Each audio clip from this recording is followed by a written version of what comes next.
Prédicateur, pasteur Alain Ouvrard. Thème: Dieu a vraiment tout essayé.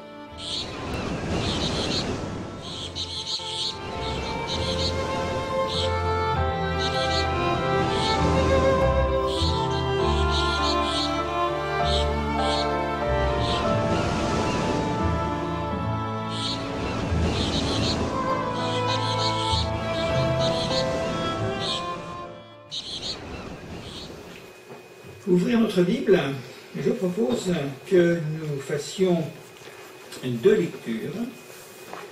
Une première qui se situe dans l'évangile de Jean. Alors, une première lecture, évangile de Jean, au chapitre 14, s'il vous plaît. Ce sera un récit très court. Voilà, Jean 14, verset 1er. Et voilà ce que nous partageons ensemble. C'est Jésus qui parle. « Que votre cœur ne se trouble point, croyez en Dieu et croyez en moi. Il y a plusieurs demeures dans la maison de mon Père. Si cela n'était pas, je vous l'aurais dit. Je vais vous préparer une place, et lorsque je m'en serai allé, et que je vous aurai préparé une place, je reviendrai et je vous prendrai avec moi, afin que là où je suis, vous y soyez aussi. » Voilà, pour notre première lecture. La deuxième, nous allons la faire dans la lettre de Paul aux Corinthiens, lettre de Paul aux Corinthiens, chapitre 2. 1 Corinthiens, chapitre 2, verset 9. 1 Corinthiens, chapitre 2, verset 9. Mais comme il est écrit, ce sont des choses que l'œil n'a point vues, que l'oreille n'a point entendues, et qui ne sont point montées au cœur de l'homme, des choses que Dieu a préparées pour ceux qui l'aiment. Dieu nous les a révélées par l'Esprit. Je vais relire ce deuxième passage, parce qu'il est à prendre en considération dans le début de notre réflexion. Ce sont des choses que l'œil n'a point vues, que l'oreille n'a point entendues, et qui ne sont point montées au cœur de l'homme, des choses que Dieu a préparées pour ceux qui l'aiment. Voilà, que Dieu nous bénisse ce matin à travers notre réflexion. J'ai environ 40 minutes pour vous expliquer toute l'histoire de la Bible, du début jusqu'à la fin. Ça me semble assez impressionnant, vertigineux, mais vous allez voir qu'on va y arriver. Je vous dirais que Dieu a tout essayé. Oui. Ça pourrait être formulé de cette manière: Dieu a tout essayé pour notre bonheur, pour notre salut, pour que nous puissions partager sa gloire. Et je vais tracer un schéma de toutes les économies, si vous me permettez cette formulation, de toutes les économies divines que Dieu a mis en place en vue du bonheur éternel de l'homme. Alors c'est tout un programme, assurément. Écoutez bien ceci.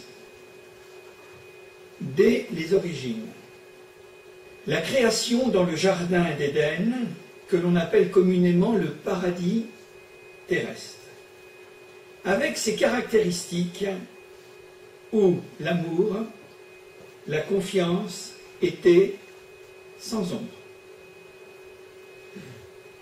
Il y avait cette marque de l'innocence chez Adam et Ève. Et on peut parler d'idéal du bonheur terrestre. Et il y avait naturellement l'absence du mal. Chapitre 1er, particulièrement le chapitre 2 du livre de la Genèse. Et puis voilà que, assez rapidement, il y a eu un renversement causé par la chute où le péché s'introduit dans le monde, partout. Et l'homme, à ce moment-là, va faire allégeance à l'esprit du mal, que la Bible appelle Satan.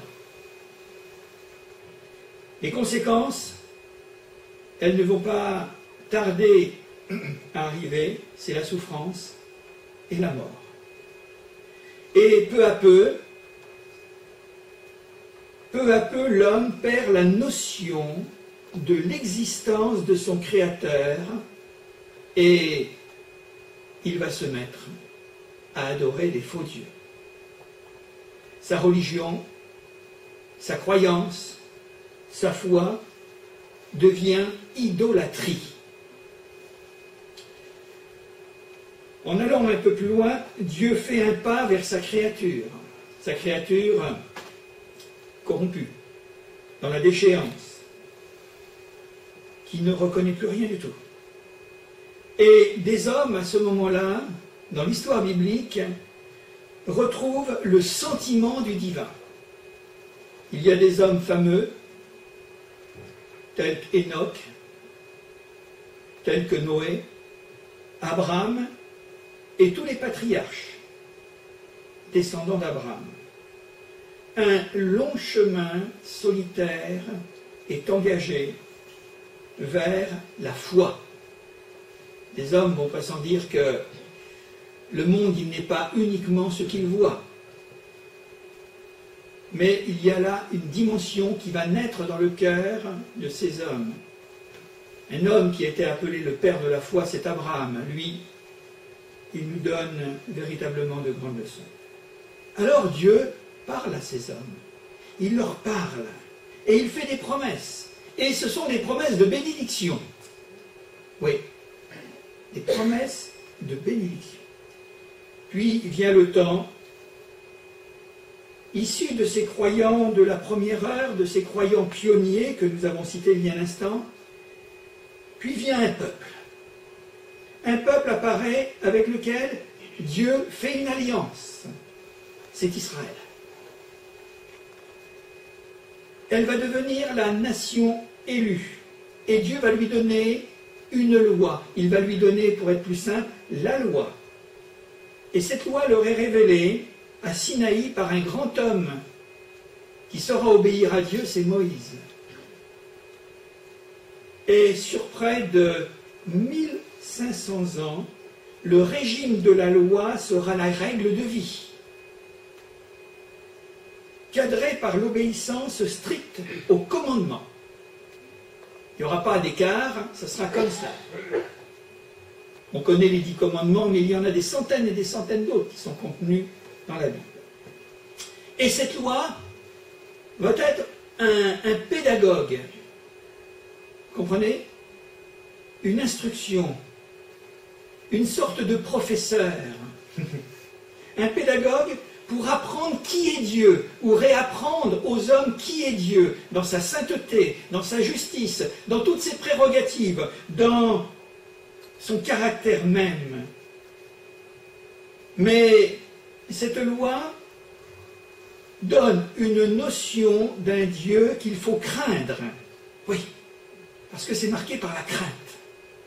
Et ça, c'est l'Ancien Testament. L'Ancien Testament.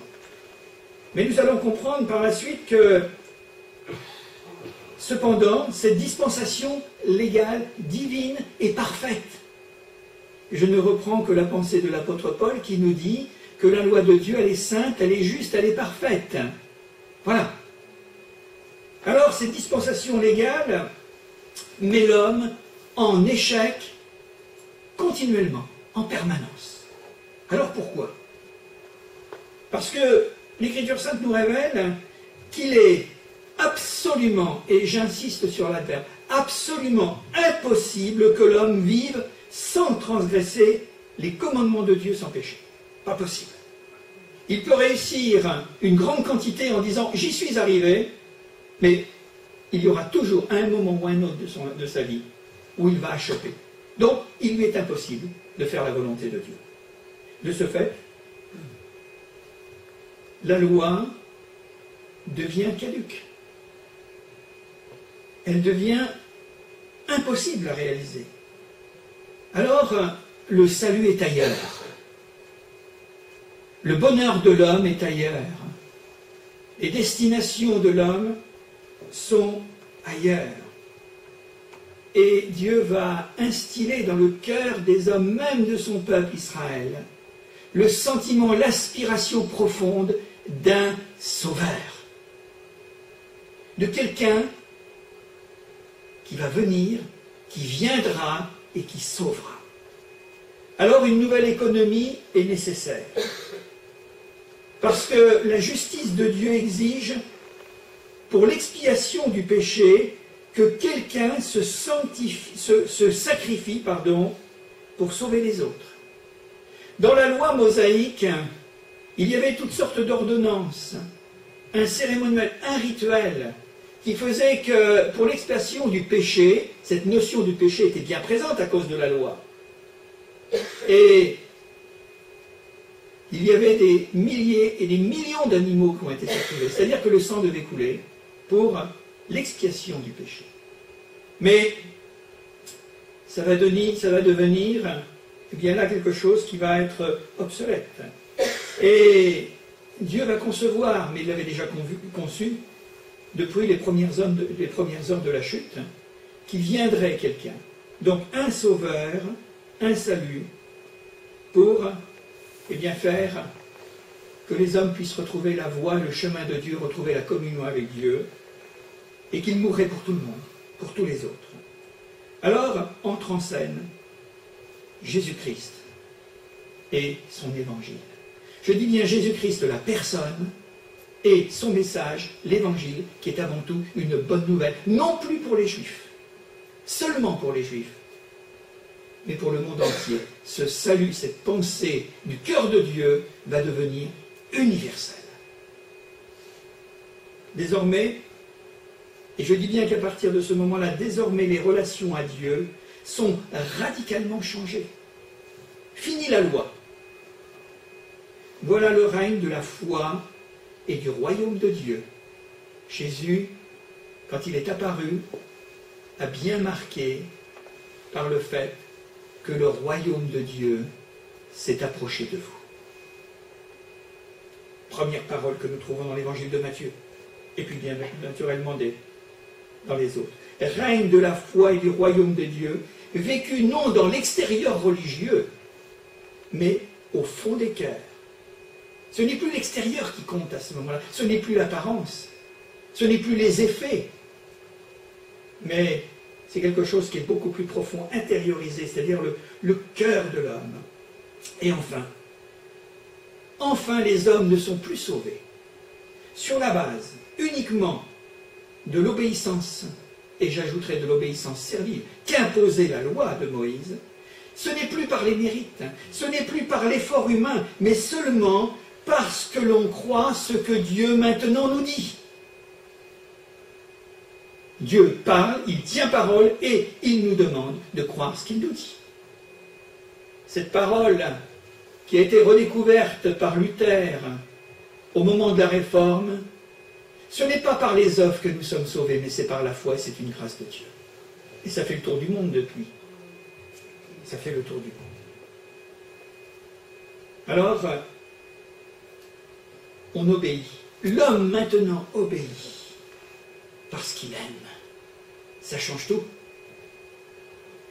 Parce qu'il aime, et c'est tout simplement une grâce.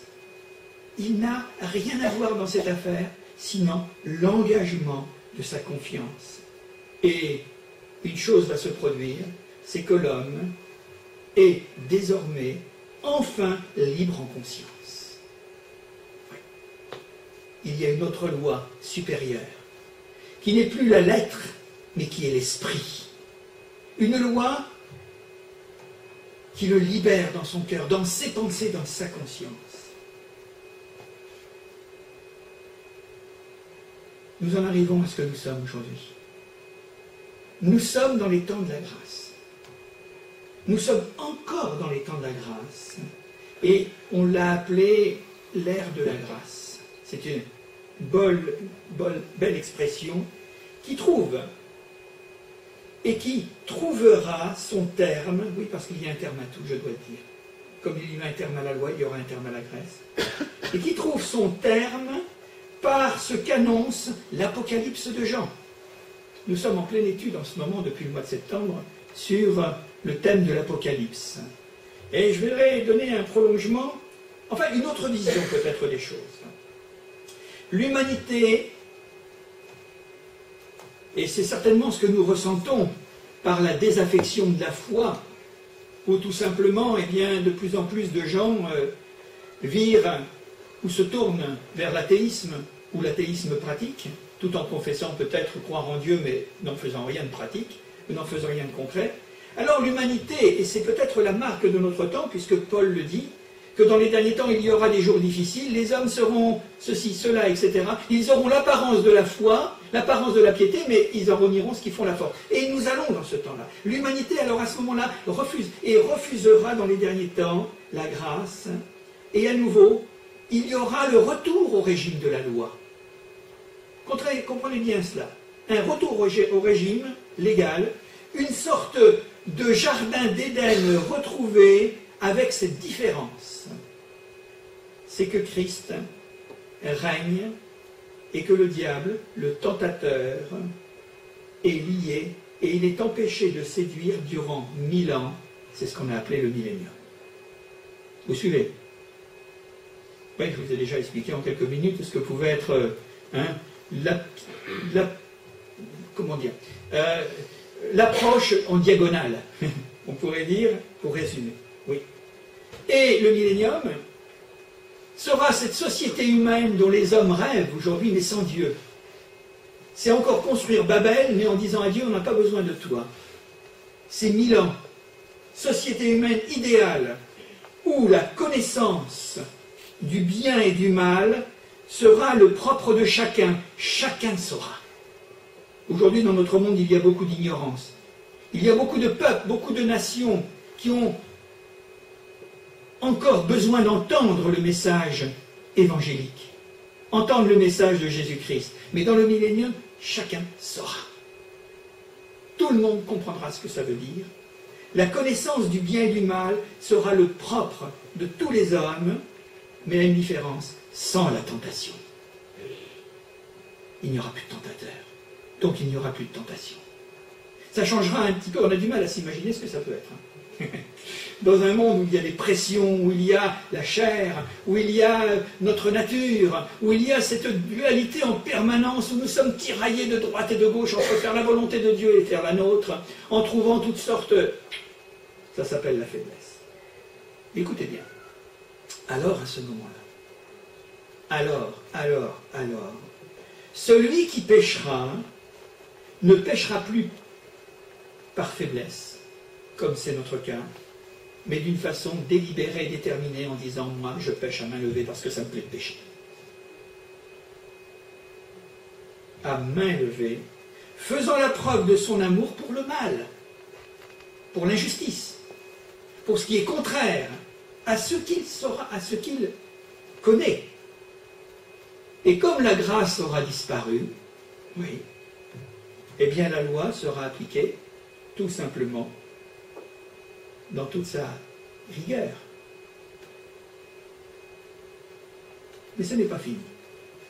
Enfin, au terme des 1000 ans, le diable sera délié, nous dit la Bible, tout à nouveau, et il reviendra séduire, comme il l'a fait une première fois dans le livre de la Genèse, en trompant l'homme dans son innocence, bien qu'Adam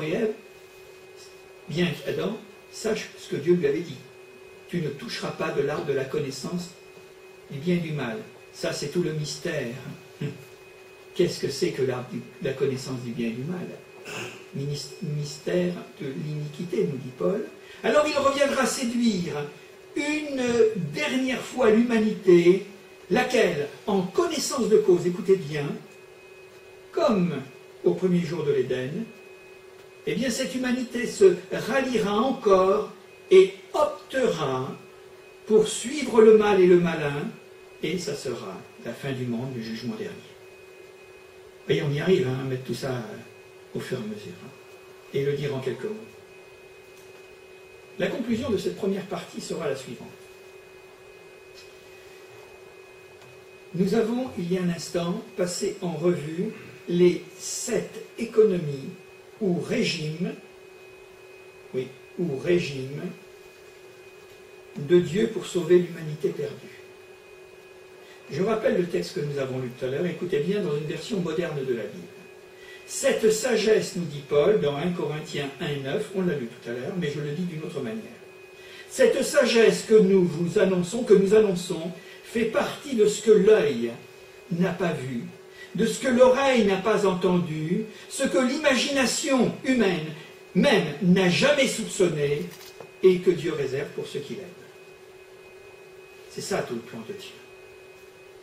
Résumé en peu de mots, depuis le début jusqu'à la fin. Avant même la chute de l'homme, donc la création, jusque la finale, dans les dernières pages de l'Apocalypse. 7 régimes, 7 économies pour sauver l'humanité perdue. Je le rappelle, l'idéal terrestre, Éden. L'appel de la foi de ces patriarches, de ces hommes qui ont le sentiment du divin. La troisième approche, c'est la loi, le régime légaliste. Tu ne feras pas ceci, tu ne feras pas cela, etc. etc. Ensuite, c'est la foi dans la grâce de Dieu, c'est notre dispensation. Après vient l'état idéal du règne de Christ sur la terre, le millénium, parce que Christ sera là. Sa parole sera là, tout le monde connaîtra. Et une nouvelle création, les cieux et la terre, disparaîtront pour faire place à des nouveaux cieux, une nouvelle terre. Ce n'est pas moi qui l'ai inventé, c'est la Bible qui le dit. C'est dans la chronologie, c'est dans le schéma qui nous permet d'approcher les choses de cette manière. Alors, je tire une première conclusion de cela. Que Dieu ait fait d'une manière ou d'une autre, vous avez vu, hein? Il y en a des façons de faire que Dieu a mis en place. Que Dieu ait fait tantôt d'une manière, tantôt d'une autre, comme cela nous est dit dans l'histoire évangélique entre Jésus et Jean-Baptiste, quand il est donné cette petite parabole, nous vous avons joué de la flûte, mais vous n'avez pas dansé, nous vous avons pleuré des complaintes, nous avons chanté des complaintes, mais vous n'avez pas pleuré. Alors que l'on fasse d'une manière ou d'une autre, que Dieu ait fait d'une manière ou d'une autre pour interpeller sa créature humaine dans sa déchéance, eh bien, on s'aperçoit que les hommes ne comprennent que s'ils veulent comprendre, que s'ils engagent leur volonté et qu'ils désirent profondément s'approcher de Dieu. Autrement, c'est très difficile. Alors, je vous ferai remarquer au passage que même dans les dispensations idéales de vie et de bonheur, je parle de l'Éden et je parle du millénium, un au début, l'autre à la fin, où l'Éden était marqué de l'innocence de la grâce et le millénium était marqué par la connaissance totale de la loi, l'homme a toujours cherché à en sortir pour se tourner vers le mal. Ça veut dire quoi? Ça veut dire la chose suivante, que dans les alternances de régime et le message biblique, il reste et il demeure cette immuable vérité, c'est que l'homme est irrémédiablement perdu et il a besoin d'un sauveur en qui croire pour être sauvé. Et Jésus de nous dire, il y a beaucoup d'appelés, mais il y a peu d'élus. Tous les hommes sont appelés, mais il y a peu d'élus. Alors vous allez peut-être me dire, mais donc s'il y a peu d'élus, c'est de la faute de Dieu. Permettez-moi de prendre la défense de Dieu, mais il est assez grand pour se défendre lui-même. Hein. Ça veut dire qu'il y a peu d'élus. Comment vous l'entendez ce mot? Nous sommes dans un jour d'élection aujourd'hui. Pas chez nous, mais je sais qu'ailleurs il y a des élections. Pour être élu, il faut se présenter. Hein. Si vous ne vous présentez pas, vous ne serez jamais élu. Donc tous les appelés sont appelés à se présenter, mais s'ils ne se présentent pas, s'ils ne répondent pas à l'appel, eh bien, il y aura peu d'élus. Alors, voilà cette première partie. C'était une introduction, mais nous allons voir maintenant brièvement, en relisant le texte de Jean, nous allons voir quelque chose quelque chose de particulier. Et Jean 14, je le relis. Que votre cœur ne se trouble point, 14, verset 1er, que votre cœur ne se trouble point, croyez en Dieu et croyez en moi. Et Jésus d'ajouter ceci, il y a plusieurs demeures dans la maison de mon Père, si cela n'était pas, je vous l'aurais dit, je vais vous préparer une place, et lorsque je m'en serai allé, et que je vous aurai préparé une place, je reviendrai et je vous prendrai avec moi, afin que là où je suis, vous y soyez aussi. Et il ajoute, vous savez où je vais, et vous en savez le chemin. Mes amis qui écoutaient ce matin, vous en savez le chemin, puisque je viens de le dire il y a un instant, à travers les différentes économies. Et cette volonté de sauver l'âme, cette manifestation de l'amour de Dieu qui appelle les hommes au salut, qui les appelle à la grâce, qui les appelle à croire. Alors nous allons prendre en considération qu'est-ce que veut dire nous préparer une place. Notre place est préparée pour chacun d'entre nous. Mais Dieu nous prépare une place pour la bonne raison que nous en avions une et nous l'avons perdue à l'origine. Et il est en train de nous refaire une place. Il est en train de parler inlassablement aux hommes, tantôt d'une manière et d'une autre, en espérant qu'ils écoutent et qu'ils y prennent garde, comme nous dit le livre de Job. Alors la place, elle est préparée.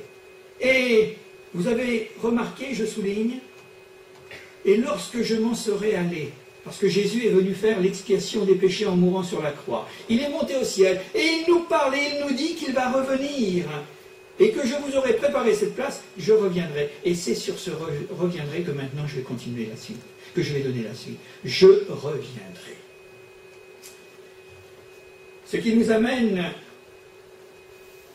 à rappeler quelques principes et quelques vérités bibliques.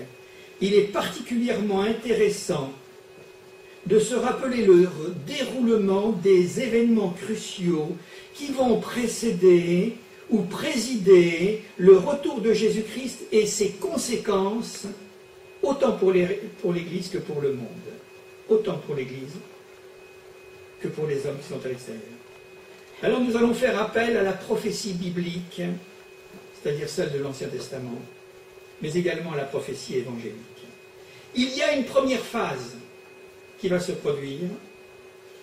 Je rappelle que c'est un message que j'ai donné en 2005 ici à Saint-Nazaire. Et je voudrais rappeler les grandes lignes. C'est important. Première phase du retour de Jésus-Christ. Jésus revient sur les nuées du ciel pour trois choses. Deux choses d'abord. Ressusciter ceux qui sont morts en lui, que l'on appelle ceux qui se sont endormis dans la foi, nos frères et nos sœurs, qui ne sont plus au milieu de nous, qui sont partis, que nous avons connus, ceux que nous n'avons pas connus à travers les siècles, mais qui se sont endormis en Jésus-Christ dans la foi. Jésus revient, et ça sera la première étape, ressusciter ceux qui sont morts en lui. Tout simplement, écoutez, dans Actes, il nous est dit ceci, pour nous montrer qu'il revient. Ce Jésus, nous dit l'apôtre, qui a été enlevé au ciel du milieu de vous, viendra de la même manière que vous l'avez vu alors au ciel. C'est une certitude qui nourrit notre espérance. Dans 1 Thessaloniciens, chapitre 4, verset 16, car le Seigneur lui-même descendra du ciel et les morts en Christ ressusciteront premièrement. C'est ce que je suis en train de vous dire. Dans 1 Corinthiens 15, 22, de même, tous revivront en Christ. Première étape, ressusciter ceux qui sont morts en Christ. Après, ça sera l'enlèvement de l'Église. Écoutez bien. 1 Thessaloniciens 4, 17.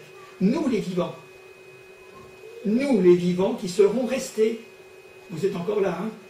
D'accord, vous me rassurez. Nous serons enlevés ensemble avec eux à la rencontre du Seigneur dans les airs, et nous serons toujours avec le Seigneur. Enlèvement de l'Église. Et puis la conséquence de ces deux premières phases, ressusciter ceux qui sont ressuscités donc, et puis l'enlèvement de l'Église, l'autre aspect, c'est qu'il y aura une opération de transformation appropriée à la dimension céleste qui se fera en nous. Dans Philippiens, il nous est dit, il transformera le corps de notre humiliation en le rendant semblable au corps de sa gloire. les frères et sœurs qui avaient de l'arthrose, qui avaient des douleurs et des souffrances, eh bien vous verrez, ça sera un autre monde et une autre vie. Quelque chose d'extraordinaire. Et la conséquence, c'est que le départ de l'Église s'effectuera soudainement et surnaturellement. Un immense rassemblement planétaire s'exercera dans les airs, ça ne se passera pas sur la Terre, mais alors comment vous l'expliquer? Je ne saurais pas. Mais toujours que je tiens et je fais confiance à ce que la parole de Dieu, et n'essayons pas d'anticiper, de tirer un petit peu, de spéculer sur la chose. Réunion avec la personne de Christ, réunion avec la personne du Saint-Esprit, qui habite déjà dans nos cœurs. C'est pour ça, nous avons déjà la propriété de partir, puisque nous avons le Saint-Esprit en nous. Il y a déjà le moyen, enfin, excusez-moi, la personne, hein? Parce que il est en nous, et nous sommes le temple de l'Esprit.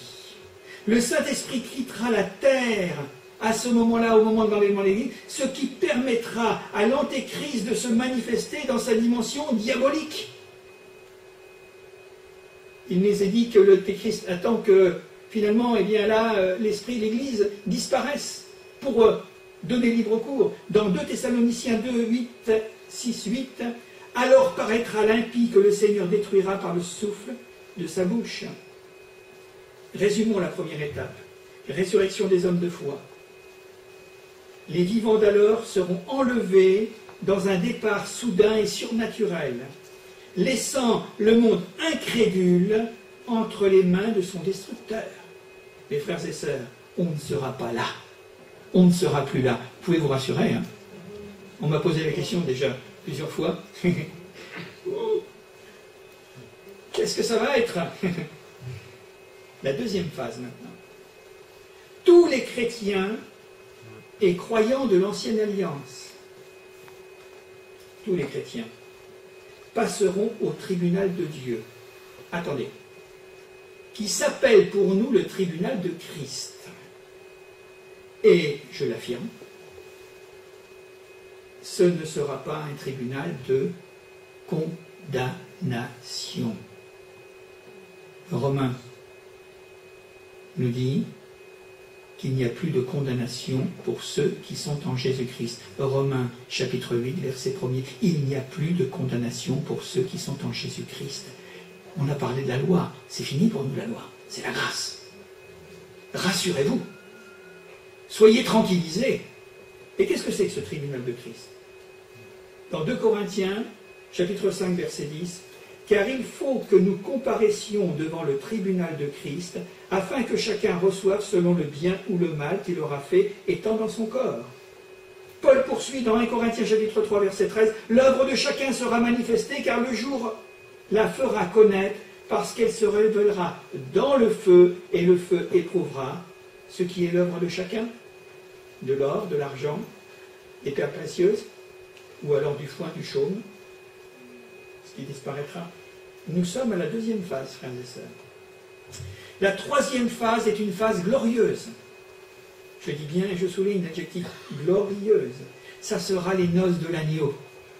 Vous aimez aller aux noces? Alors là, il y aura quelque chose qu'on n'aura jamais vu sur la terre. Les noces de l'agneau. Ça sera la réunion de l'époux qui est Christ avec l'épouse qui s'appelle l'Église. Apocalypse 19, 7. Réjouissons-nous et soyons dans l'allégresse et donnons la gloire. Donnons-lui la gloire, car les noces de l'agneau sont venues et son épouse s'est préparée. Et il lui a été donné de se revêtir d'un fin lin éclatant, pur, car le fin lin, ce sont les œuvres justes des saints. Alors on n'a pas le temps de s'arrêter sur le commentaire de chaque verset, parce que je vous ai dit que ce serait un message schématique ce matin, mais c'est pour vous dire que... Mais nous serons de côté, à ce moment-là. Nous serons partis, parce que l'Église fondée. Et ces noces s'accompliront. Nous les vivrons. Et le tribunal de Christ permet précisément, avant les noces de l'agneau, le tribunal de Christ permet d'apprécier la place et le rang de chacun au festin des noces. Vous comprenez cela? Il faut qu'il y ait tribunal de Christ. Et après, nous prendrons notre place. Oui. Je vous ai préparé une place parce qu'il y a plusieurs demeures dans la maison de mon Père. On fait la relation. Hein. Ça va? Vous suivez?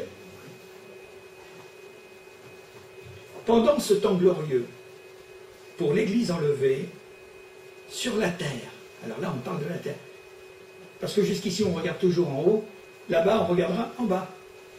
C'est logique, hein, puisqu'on sera en haut. Bon. C'est primaire, mais bon, pas l'explication. Sur la terre, le mal se déchaînera, car l'Antéchrist se révélera et régnera sur toutes les nations à ce moment-là. Alors on en a quelques convulsions, quelques soubresauts en ce moment. Mais qu'est-ce que ce sera? Parce que cet Antéchrist, l'homme du mal, qui réunira tout ce qu'il peut y avoir de corruption humaine dans sa personne, incarnera le mal et le péché à son paroxysme. Et il sera d'une grande séduction, à tel point qu'un grand nombre de nations, de peuples, d'hommes, eh bien le suivront. Ils croiront à son mensonge. C'est la même chose que le premier mensonge du départ. Genèse, chapitre 3. Mais là, il sera... Mais il a toujours été le mensonge. Et le problème, c'est qu'il n'est pas à l'extérieur de l'homme, il est dans le cœur de l'homme. L'homme préfère encore le mensonge à la vérité, et il préfère encore les ténèbres à la lumière. C'est ce que Jésus nous dit d'ailleurs dans l'évangile de Jean. La personnalité de l'Antéchrist dévoilera une dictature mondiale, si on peut l'appeler de cette manière, qu'on n'aura encore jamais vue. Alors des dictateurs, des tyrans, on en a vu passer, hein. Enfin on en a vu plus ou moins, en fonction de l'espace de temps qui nous a été alloué, qui nous a été donné pour nous dans notre vie d'homme. Mais à travers toute l'histoire, mais celui-là, je peux vous dire que ce sera vraiment quelque chose. Dictature mondiale. Ce sera, à ce moment-là, dans son apothéose, la grande tribulation. La grande tribulation, elle a commencé déjà à partir du moment où Jésus est venu. La grande tribulation, elle a 20 siècles déjà. Mais, à un moment donné, il y aura, dans le temps de la fin, eh bien, celle qui portera vraiment le mot de grande tribulation, qui réunira tout, grande tribulation mondiale, et ceux qui n'auront pas été enlevés, les chrétiens qui n'auront pas été enlevés, les hommes qui n'auront pas enlevé, mais qui vont se raviser à ce moment-là devant les événements. Je pense aux vierges folles, naturellement, en croyant en Jésus-Christ, parce que l'appel de Dieu se fera encore entendre. L'évangile sera encore là. Oh, certainement persécuté, caché. Mais toujours est-il que ceux qui à ce moment-là prendront conscience de l'état du monde et de leur propre perdition, en sachant qu'ils ont une lampe, mais il n'y a pas d'huile dedans.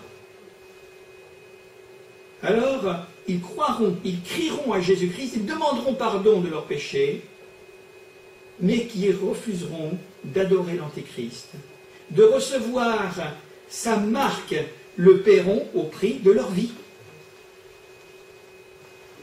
Ça ne nous concerne plus. On n'est plus là, nous. Mais nous avons vraiment à prier pour nos frères et nos sœurs qui sont peut-être à gambader de droite et de gauche et qui en oublient la purification de leur ancien péché et qui ont oublié Jésus-Christ, qu'ils reviennent vraiment vite avant qu'il soit trop tard. Prions pour cela. Et prions aussi pour le monde, pour qu'il y ait des évangélisations qui soient faites au maximum. Nous êtes le sel de la terre et nous sommes la lumière du monde, que nous puissions briller, parce que vous savez que ça va être quelque chose. Et il nous est dit, et je vis les âmes de ceux qui avaient été décapités à cause du témoignage de Jésus et de la parole de Dieu, parce qu'à ce moment-là, il y a des gens qui vont encore faire passer le message, et de ceux qui n'avaient pas adoré la bête, ni son image, et qui n'avaient pas reçu la marque sur le front et sur les mains, il nous est dit qu'ils revinrent à la vie, en ayant donné leur vie, et ils régnèrent avec Christ pendant 1000 ans. C'est ceux-là qui seront dans le millénium. Et moi, je préfère être encore au ciel, même si le millénium, ce soit quelque chose de bien et de formidable. Oui. Ils revinrent à la vie, parce qu'ils ont été mis à mort, ils ont été persécutés, ce sont des martyrs, et ils régneront avec Christ pendant 1000 ans. Apocalypse chapitre 20, verset 4. Ce sera à ce moment-là la résurrection des martyrs de la grande tribulation que nous avons vue la dernière fois quand nous nous sommes réunis pour l'Apocalypse. Quatrième phase, rapidement. Ça sera la bataille d'Hermagédon, vous avez entendu parler, hein? Il y a beaucoup de films qui ont été faits là-dessus. Hein? La bataille d'Hermagédon est le dénouement de la grande tribulation. Apocalypse chapitre 16, versets 14 à 16. Il nous est dit qu'afin de les rassembler, les nations, pour le grand combat du grand jour du Dieu Tout-Puissant dans le lieu appelé Hermagédon. Toutes les armées des nations seront écrasées ce jour-là. Dans l'Ancien Testament, il nous est parlé dans Daniel, dans Joël et dans Ézéchiel et les uns et les autres du grand jour de Dieu. Il vient. Il était encore loin pour ces prophètes de l'Ancienne Alliance. Mais aujourd'hui, nous sommes plus près de ces choses, naturellement que. Poussés par la haine des Juifs, que l'on appelle tout simplement l'antisémitisme, et on en a eu quand même quelques effets, ne serait-ce que dans le siècle dernier. Comment peut-on être capable d'industrialiser la mort de plus de 6 millions de personnes? Ça ne s'était jamais vu dans l'histoire humaine, avec des moyens diaboliques infernaux. Donc poussés par la haine des Juifs, excités par le pouvoir diabolique de l'Antichrist, les nations viendront exterminer, enfin, tenteront d'exterminer une fois pour toutes Israël, le peuple de l'Ancienne Alliance. L'Église sera déjà partie, je le répète à chaque fois, hein. Et c'est Israël, ça concerne Israël. Comme cela nous est dit prophétiquement et dramatiquement dans le psaume 83, versets 2 à 5, où les nations diront, venez, exterminons-les, Israël, du milieu des nations, et qu'on ne se souvienne plus du nom d'Israël. Ézéchiel nous dit au chapitre 38, dans la suite, en parlant des nations toujours, tu marcheras contre le pays dont les habitants échappaient à l'épée, et je pense à toutes les déportations successives, et je pense aux dernières déportations, ne serait-ce que les camps de concentration nazis. Donc, tous les habitants échappés à l'épée, à la mort, auront été rassemblés d'entre plusieurs peuples sur les montagnes d'Israël. Merci Seigneur, parce que ça devient très clair maintenant. Merci Seigneur, parce que nous sommes les contemporains de tous ces événements. Reconstitution de la nation d'Israël depuis 1948, État reconnu mondialement, et on s'aperçoit que les choses sont là. Comment se fait-il qu'Israël soit toujours une épine dans le talon des nations? Comment se fait-il qu'il y ait cette haine viscérale contre ce peuple? Jésus nous dit, le salut vient des Juifs. Même s'ils ne l'ont pas compris tout de suite, parce qu'ils sont encore à attendre leur Messie. Hein. Leur Messie, ils l'ont crucifié. Et on va voir la suite, parce qu'il va leur apparaître.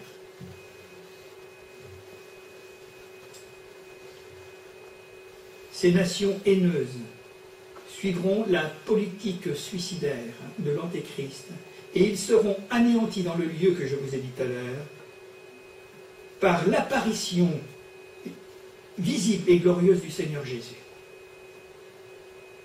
Ça ne sera pas la bombe atomique, même si on touche un petit peu à ça. Ça ne sera pas les armées, ça sera l'apparition, ça ne viendra pas d'en bas, ça viendra d'en haut, par l'apparition glorieuse de Jésus. C'est ce que nous dit Paul dans 2 Thessaloniciens 2,8. Alors, à ce moment-là, au moment d'Hermagédon, au moment où les gens diront, il faut exterminer, nous allons maintenant les avoir. Nous allons les rayer de la carte. Alors paraîtra l'impie que le Seigneur Jésus détruira par le souffle de sa bouche et qu'il anéantira par l'éclat de son avènement. Ça viendra d'en haut. Vous savez que Dieu, il a tous les moyens. C'est pour ça qu'il s'appelle le Tout-Puissant. Même si les hommes se disent qu'ils sont tout-puissants. Cinquième aspect, cinquième étape. Ensuite, ce sera la parousie. Vous avez entendu parler de ce mot-là? La parousie. C'est-à-dire le retour de Jésus-Christ, non pas sur les airs comme nous l'avons vu au moment de l'enlèvement, mais sur la terre. le retour de Jésus sur la terre, ça sera un retour visible. Au moment de l'enlèvement pour nous, les gens verront que... Ben, ils verront rien. Le monde ne verra rien parce qu'il y aura des gens qui disparaîtront, on ne saurait pas. Nous, on le sait parce que la Bible nous le dit. Mais quand il reviendra après Armageddon, alors à ce moment-là, ça sera un retour visible. Montagne, rocher, tombez sur nous devant la colère de celui qui vient. Je peux vous dire que ça va être quelque chose. Le mot parousie signifie présence ou arrivée. Ça, ce que ça veut dire. Il sera reconnu, et Jésus qui revient sera reconnu aux cicatrices qu'il a subies à la croix du Calvaire. Zacharie 12, 10. Alors je répandrai sur la maison de David, qui s'est endurcie pendant tant de siècles. Alors je répandrai sur la maison de David et sur les habitants de Jérusalem. Écoutez, c'est beau, hein? Formidable. Un esprit de grâce, parce qu'ils sont encore sous la loi. Un esprit de grâce et de supplication. Et ils tourneront les regards vers moi, celui qu'ils ont percé. Il y a quelque chose de formidable et de merveilleux là. Vous n'avez pas peur?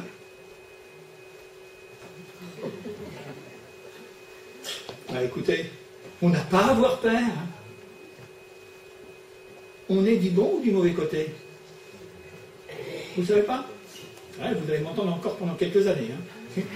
Je vais vous le dire et le redire. Eh oui, celui qu'ils auront percé, les Juifs à ce moment-là vont ouvrir les yeux. L'entendement, leur conscience, parce qu'ils en connaissent plus que nous, les Juifs, ils ont été pétris dans la connaissance de la pensée de Dieu. À ce moment-là, les écailles, comme Paul, lui, il était un prémisse. Les écailles vont tomber, ils vont dire, mais c'est celui, notre Messie, nous l'attendons depuis des siècles et des siècles, mais c'est celui que nous avons tué. C'est celui que nous avons crucifié. Et là, les écailles vont tomber. Et à ce moment-là, un règne de paix et de justice s'installera parmi les hommes. Et il durera 1000 ans, ce que l'on appelle le millénium. Si vous lisez Ésaïe chapitre 11, vous verrez les conditions du millénium. Les conditions du millénium, où il nous est dit qu'il ne se fera plus aucun mal dans la création de Dieu. Que le loup ou le lion pètera avec le nourrisson. Que le basilic et le serpent ne causera aucun dommage. Et qu'il y aura une prospérité, qu'il y aura un développement économique, politique et tout ce que vous voudrez. Formidable. Ouais. Et nous arrivons dans la 6e phase. Durant cette période du millénium, de grande prospérité, la Bible nous dit que Satan sera lié par un ange. Ceux qui prouvent que Dieu est plus puissant que lui. N'ayez pas peur du diable. N'ayez pas peur de l'enfer. N'ayez pas peur des mauvais esprits. Celui qui est en nous est plus grand que celui qui est dans le monde et que celui qui règne en domination, en autorité. Ben oui, naturellement. C'est ça notre foi. C'est ça notre foi. Jésus n'a jamais cessé de dire dans l'Évangile, ne craignez point. Mes frères et sœurs qui avez encore la crainte dans votre cœur, placez-vous devant le Seigneur et demandez-lui de vous libérer de la crainte et de la peur. Parce qu'elle ne vient pas de Dieu. C'est beau et c'est bon de vivre dans la foi. C'est la paix et la joie. Écoutons ces paroles qui nous parlent du millénium, de cet âge de prospérité. Apocalypse 20, 1, 3. Puis je vis descendre du ciel, nous dit l'apôtre Jean, puisque c'est le visionnaire de l'Apocalypse, un ange qui avait la clé de l'abîme et une grande chaîne. Il saisit le dragon, le serpent ancien qui est le diable et Satan, et il le lia pour 1000 ans. Il le jeta dans l'abîme, ferma et scella l'entrée, afin qu'il ne séduisît plus les nations jusqu'à ce que les 1000 ans fussent accomplis. Mais vous savez, le diable, il était lié déjà à Golgotha. Je voyais Satan tomber du ciel. Tentateur, séducteur, menteur, enfin, il est neutralisé. 7e aspect, la parousie se fera,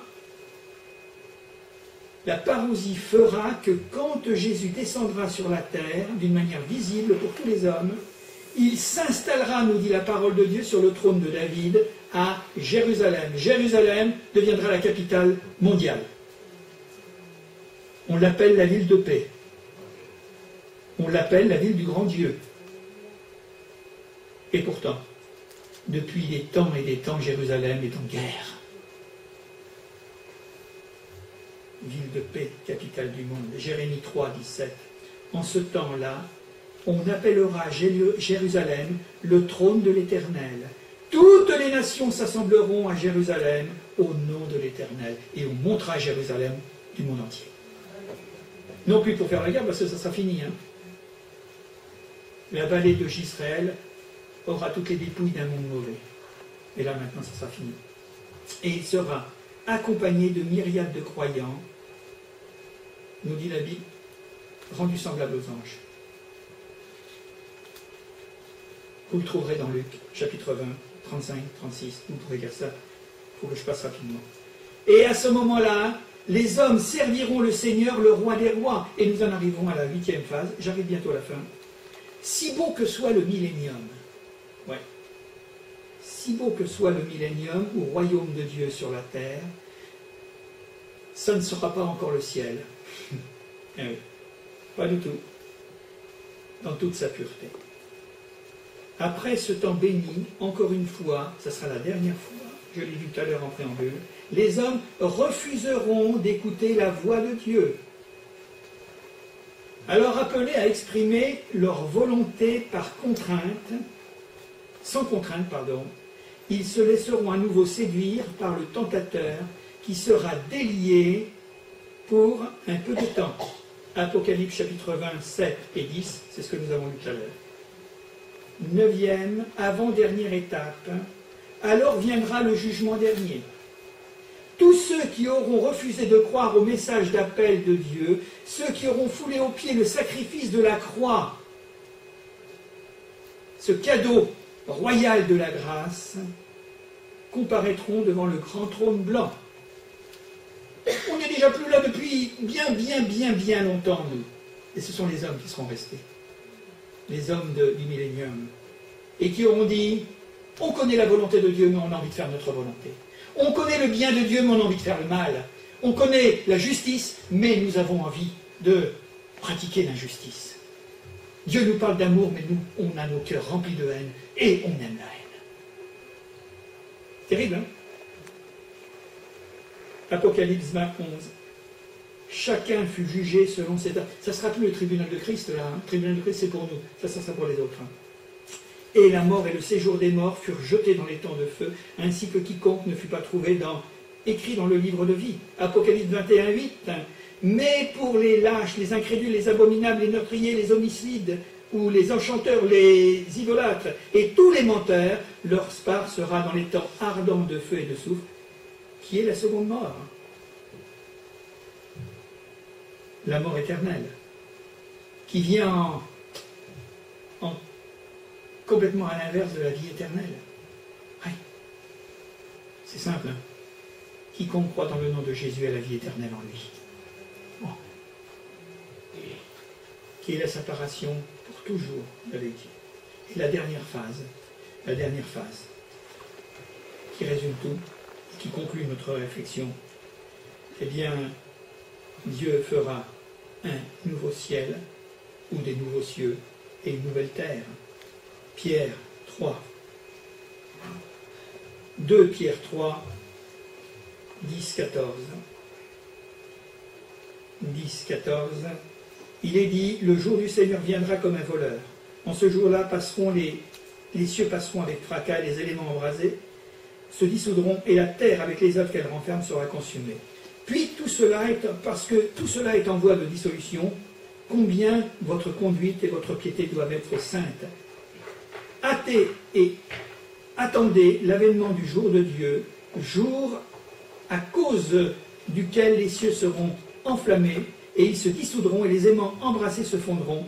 Mais nous attendons, et ça c'est au fond de notre cœur, mais nous attendons selon sa promesse de nouveaux cieux et une nouvelle terre. Et vous savez ce qui est ajouté? Où la justice habitera. La grandeur de la justice de Dieu, c'est de nous avoir donné Jésus-Christ pour notre salut. Tout simplement. Et je finirai par cette conclusion exhortative dans Marc chapitre 13, verset 23. Soyez sur vos gardes. N'ayez pas peur. Soyez sur vos gardes, que votre cœur ne se trouble point. Croyez en Dieu et croyez en moi, je reviens au texte de tout à l'heure. Soyez sur vos gardes, je vous ai tout annoncé d'avance. Parce que, comme dit Jésus, lorsque je reviendrai, trouverai-je encore la foi sur la terre. Alors que Dieu nous bénisse. Que Dieu nous donne sa grâce ce matin. Ça va? Les choses ont été un petit peu intégrées. Nous sommes heureux de faire partie de l'épouse, de l'Église, qui appartient à Jésus-Christ. Parce que rien ne sera incomparable à la misère de cette terre. Mais nous passons par la vie, par ce corps d'humiliation, parce que c'est une préparation pour l'au-delà. Mais nous gardons Jésus dans notre cœur, et nous nous en réjouissons, et nous bénissons son nom. Nous allons prier quelques instants, s'il vous plaît. Seigneur, nous voulons te rendre grâce et te remercier parce que c'est vrai, Seigneur, que les choses ont été dites rapidement. Parce que chaque sujet que nous avons abordé mériterait tant d'explications. Mais, Seigneur, peut-être il est bon parfois, Seigneur, de faire un parcours schématique où nous avons une vie d'ensemble. Nous pouvons dire, eh bien, Seigneur, c'est comme cela, c'est ceci et cela. Alors, Seigneur, nous n'avons pas voulu spéculer, Seigneur, sur ta parole. Nous n'avons pas voulu, eh bien là, épiloguer et puis laisser, Seigneur, notre imagination lui donner libre cours. Mais nous sommes restés, Seigneur, sur les prophéties, Seigneur, sur tes promesses et sur ta parole. Seigneur, je te demande de réjouir le cœur de mes frères et de mes sœurs, de bénir les hommes, Seigneur, mes semblables, et qu'ainsi, Seigneur, ils puissent véritablement opter, choisir, en effet, voire même dans les temps dans lesquels nous sommes, se réfugier en Jésus-Christ. Parce que tu es notre rocher, tu es notre asile protecteur, tu es notre haute retraite, et tu nous as fait la grâce de croire que c'était possible d'être sauvés. Et nous te bénissons parce que nous voulons proclamer que nous sommes des rachetés en Jésus-Christ. Nous bénissons ton nom, nous louons, Seigneur, ton nom, et nous attendons ta gloire pour la partager avec toi, Seigneur, dans les lieux célestes. Merci, Seigneur. Bénis mes frères et sœurs, et donne-leur dans les temps dans lesquels nous sommes, où il y a tant de troubles, tant de difficultés dans notre monde, eh bien, de ne pas regarder en bas, mais de regarder toujours en haut, parce que tu reviens bientôt. Merci, Seigneur. Merci dans le nom de Jésus. Amen. Que Dieu vous bénisse. Merci beaucoup.